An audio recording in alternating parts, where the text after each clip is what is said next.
dear friends. In this presentation, we're going to discuss about the external characters of Scoliodon. Scoliodon, commonly called as Indian shark or Indian dogfish, because it having good power of smell, is included in syllabus of various universities. The reason behind is that this fish having a basic vertebrate plan, and as the endoskeleton is cartilaginous, it is easy to dissect. This fish, the size is also comfortable to keep in the laboratory, and this fish is generally not used as a food. So, in this topic, we're going to discuss about the systematic position of Scoliodon, its distribution all over the world, its habits and habitat, its external features, and what are the references which we use for the study of this animal. So, in animal type study, we generally start from the classification. Scoliodon belongs to phylum Chordata because it bears notochord. Then it belongs to subphylum Vertebrata because vertebral column is present. Then group Gnathostomata because it have jaws. Then superclass Pisces because Scoliodon is a cold-blooded aquatic vertebrates which respire by gills and locomote by fins. That is a characteristic feature of Pisces or fishes. And this class is called as a superclass because the number of individual is very large. Near about 40,000 species are present in this superclass. Then class Chondrichthyes, which includes all the cartilaginous fishes. They are also called as elasmobranch rank. They include sharks, rays, skates, and chimeras. Then subclass Silaci. That is the characteristic feature is that the body of this fish is covered by placoid scales. And order Squaliformes. The characteristic feature of order Squaliformes is the presence of two dorsal fins. Then the genus Scoliodon. Genus Scoliodon having the characteristic feature is that they having a depressed head and a dorsoflattened rostrum, and they having the presence of caudal pit. The species is called as Sorakawa. Sorakawa is a Tamil word. The meaning is the black shark. Now, if we talk about the distribution of the Scoliodon, it is present all over the world in Indian Ocean, in Pacific West Indies Ocean, in eastern coast of South American oceans, and in Atlantic oceans. If we discuss about the habits and habitat of Scoliodon, the Scoliodon is found in the marine water, and it is a cartilaginous fish. This cartilaginous endoskeleton gives flexibility in the body to Scoliodon. As the Scoliodon is predaceous in nature, it performs hunting. It is a swift swimmer. So this flexibility in the body helps in the swimming of the fish. The Scoliodon is carnivorous. It eats other animal, and the food includes the small fishes, crab, lobsters, prawns. The sexes are separate and there is internal fertilization. The Scoliodon also shows sexual dimorphism, means we can easily externally identify that which is a male Scoliodon and which is a female Scoliodon. And the Scoliodon is viviparous, means it directly gave birth to the young ones. Now we come to our topic, that is the external features of Scoliodon. If we see in the slide that the Scoliodon having a streamlined body to prevent from the resistance from the water, and the length can measure up to 60 centimeter in length. The dorsal side of the body is grey in color, which help in the camouflage of the fish, and the ventral side is pale white in color. The body of the fish is divided into three regions. The first region is called as the head region, then the trunk region, and the tail region. The head region of the Scoliodon is depressed, and the snout is dorsoventrally flattened. That is the characteristic feature of genus Scoliodon. And this head is depressed in nature. This trunk is oval in structure, and this tail is covered by fin. That is the heterocircle type of fin. If you first of all started from the head region, what is present in the head region is that the head region having a sensitive snout which bears large number of pores. These are the pores of ampulla of Lorenzini, which is considered as a thermoreceptor or electroreceptor, means it perceives the changes in temperature and it perceives the electrocurrent electric field. And then there is a nares. This nares is only help in the olfaction purpose. They having an internal olfactory system. Then eyes are present. These eyes are photoreceptors, and in the eyes, the eyelids, upper eyelid and lower eyelid, they are not much developed, and there is a presence of nictitating membrane. That is a characteristic feature of aquatic animal. And the mouth is guarded by the teeth. In this teeth, all teeth are same. That is called as homodont teeth. And this teeth is used to tear the flesh from the prey. It is not used for the purpose of chewing. Then behind the mouth there is a gill slits. There are 5 pair of gill slits which help in the respiration, and these gill slits are present in the pharyngeal region.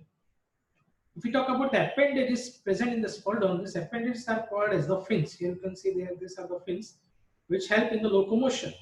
These fins are of two types. One is called as median fin or unpaired fins. Second type is called as a lateral fin or paired fins.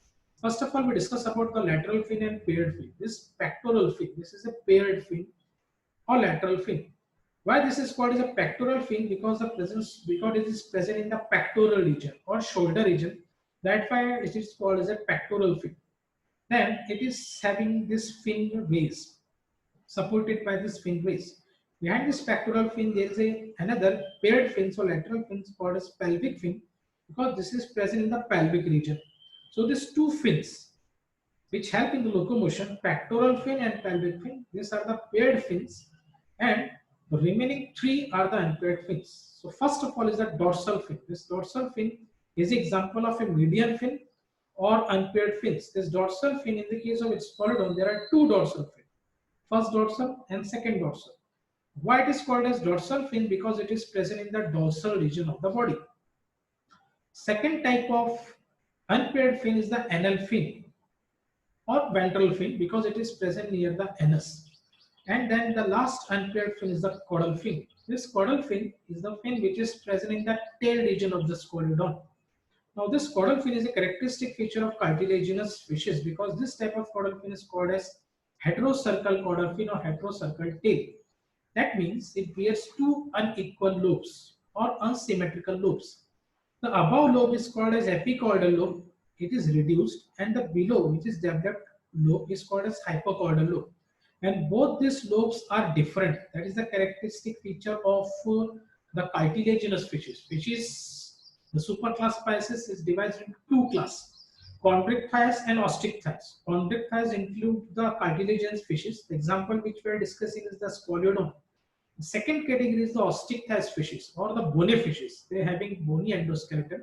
The fish which we eat, like rohu, katla, and mrigal, they are generally bony fishes, and their caudal fin is of homocercal type, because the both lobes are same. But in the case of cartilaginous fishes, Scoliodon for example, they are having a heterocercal type of caudal fin. Means they having the 2 lobes are different with each other and they are unsymmetrical. Then the body of the Scoliodon, as we have discussed, that it is grey in color from the dorsal side, the name black sharp, and which help in the camouflage of the fish, and the ventral part is pale white in color. And here you can see this trunk region having this dot like a line like a structure bears large number of pores. This line is called as lateral line. This lateral line consists of neuromast organ, which is considered as a rheoreceptors, or it perceives the changes in the water current. So all over the body of the Scoliodon is covered by the scales, which makes the body of the Scoliodon waterproof. These scales are called as a placoid scales. If we talk about the sexual dimorphism, means how we differentiate between the male Scoliodon and in female Scoliodon, the sexual dimorphism is well marked in the case of Scoliodon. In the male shark or in the male Scoliodon, a intromitted organ is present. This intromitted organ is called as clasper, which is present near the pelvic fin. This clasper is help in the internal fertilization. So if we see the ventral side of the Scoliodon, in the case of male shark, clasper is present near the pelvic fin, and if the clasper is absent, that means it is a female shark. So a well-marked sexual dimorphism is present in the case of Scoliodon. In either way, in the fishes, the sexual dimorphism is not easy. We can't able to differentiate between the male fish and the female fish. Only possible during the breeding seasons. But in this Scoliodon, we can easily, there is a well-marked sexual dimorphism is present. and that is by the help of an intromittent organ called as clasper, which is present in the case of male Squalodon. Then the scales. The scales are present. They are the exoskeleton in the fishes, which is covered all the body of the fishes and that make the fish body waterproof. These scales are used in the classification of the fish also. They are also used to find out the age of the fish also. Different fishes having different type of scales. For example, in the case of water Cypriniformis, which includes the rohu, kattam, mrigal, they having a cyclod type of scales. In the case of the most developed order, Perciformis, they having a ctenoid type of scales. For example, Anabas and Nandus. Placoid scales are present in the case of cartilaginous fishes. Placoid scales are the characteristic feature of the cartilaginous fishes. This placoid scales is divided into two parts. First is this teeth. This is called a strident teeth, and this is a rhomboidal plate due to the rhomboidal shape. This rhomboidal plate is immersed in the dermis layer of the skin, and in the center there is a pulp cavity which contains blood vessels and nerve endings. And from this arises this trident spines. This is done into two parts: medial spines and the lateral spines. These placoid scales make the skin of the squadron rough in nature. So the references which we can use for the study of this animal, that is modern textbook of zoology vertebrates by Aaron Kotipol and Corded Zoology by E.L. Jordan. So thank you very much. We meet again.